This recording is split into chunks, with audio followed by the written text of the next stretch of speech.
नमस्कार। आई हम हमर ननद और भगिनी मिलके अहाँ सबके विवाह के गीत सुना रहा छी। चित चोरबा आजू बनेला हे, चित चोरबा आजू बनेला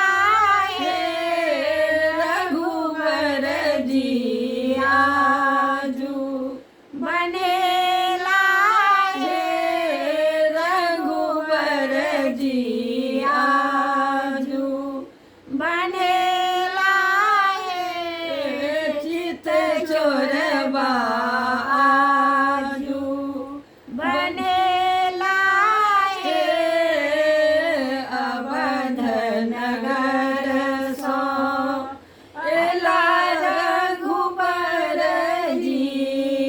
अवध नगर सो एला रघुबर जी, मिथिला आई बनेला हे सखी,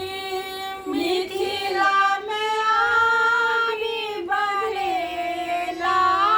हे, चित चोरबा आजू बनेला हे, रघुवर जी आजू बनेला हे, रघुवर जी आजू बनेला हे, ओही चित चोरबा के माथे शोभे मोरिया, ओही चित चोरबा के माथे शोभे मोरिया, पीताम्बर अति सुंदर है सखी, पीताम्बर अति सुंदर है, चित चोरबा आजू बनेला हे, चित चोरबा आजू बनेला हे, रघुवर जी आजू बनेला हे, सोना के उखरिया रूप के मुसरबा, सोना के उखरिया रूप के मुसरबा, आठ चोर चाउर छोड़ेला हे सखी,